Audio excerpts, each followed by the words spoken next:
Day by Day Kids Bible, Day 56. Looking for Lost Donkeys, 1 Samuel 9. Now there was a young man named Saul. People said good things about him. No other young man was quite like him. He was a head taller than the other young men. Saul's father had donkeys. One day his donkeys got lost. So he told Saul, "Go look for our donkeys. Take a servant with you." Saul looked all over the hill country, but he didn't find them there.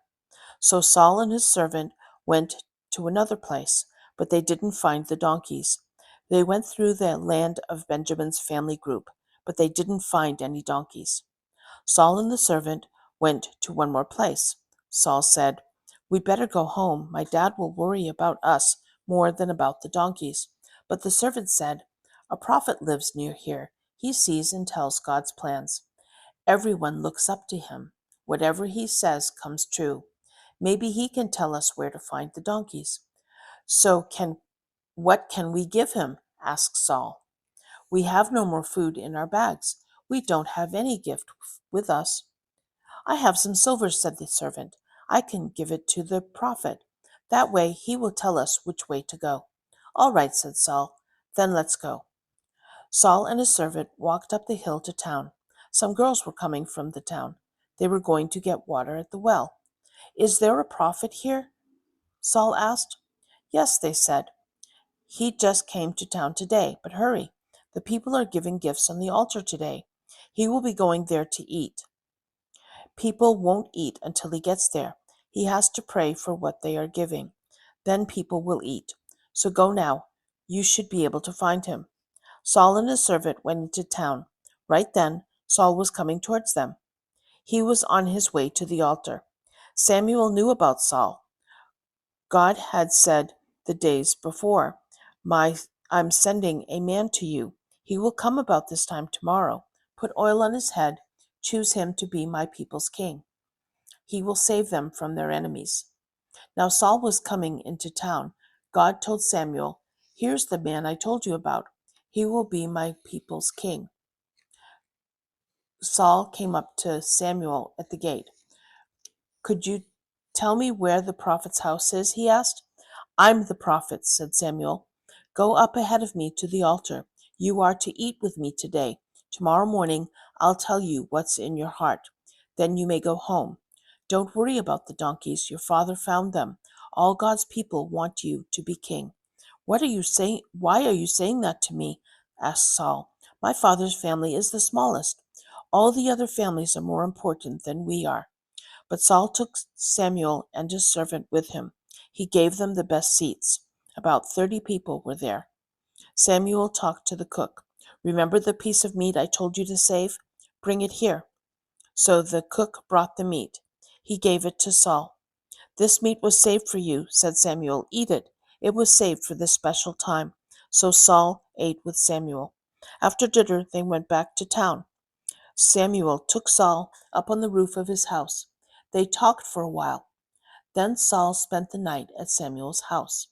The sun began to come up the next morning.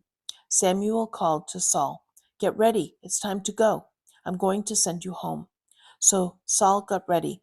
Then Saul and Samuel went outside. They went to the edge of town. Samuel said, "Tell your servant to go on. I want you to stay here for a while. God has a message for me to give you." So the servant went on ahead. Long live our king. 1 Samuel 10. Samuel took out a small jar of oil. He put some oil on Saul's head. Then he kissed Saul. He said, "God has made you king of his people. As you travel today, you'll meet two men. They'll say that the donkeys were found. They'll say that your father is worried about you.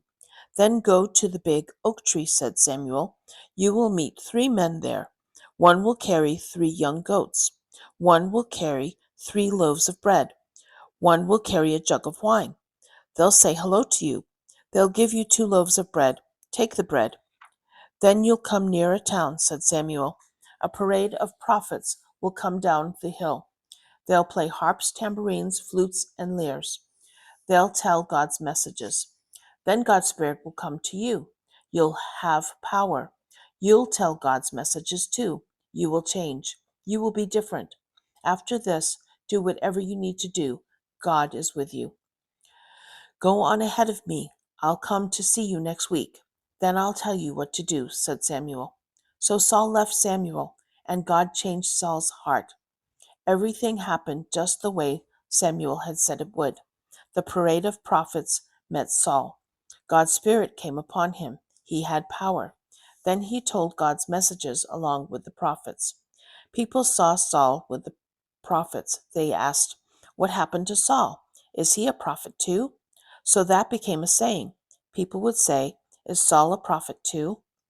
Saul's uncle asked, "Where were you?" "We went to look for the donkeys," said Saul, "but we couldn't find them, so we went to see Samuel." "What did Samuel tell you?" asked his uncle. "He said the donkeys had been found," said Saul, "but he didn't tell his uncle about being the king." So Samuel called God's people together. He told them that God said, "I took my people out of Egypt. I saved you from your enemies. Now you've turned against me. You have asked for a king to rule you. So now you must come and stand in front of me." All the family groups came near. God picked the family group of Benjamin. So the families from the group of Benjamin came near. God picked Saul's family. At last, God picked Saul. But no one could find Saul. They asked God, "Is Saul here yet?" "Yes," said God. "Saul is hiding behind the boxes and bags." The people ran over to the bags. They pulled Saul out. He stood up. He was tall. His head and shoulders were above everyone else. "See this man?" said Samuel. "God chose him to be your king. There's no one else like him." "Long live our king!" the people shouted. Samuel told the people the rules of having a king. He wrote the rules down. Then he sent the people home. Saul went home too. Brave men went with him. God had worked in their hearts. There were some men who did bad things. They said, "How can Saul save us?" They hated Saul and didn't bring gifts to him. But Saul didn't say anything about it.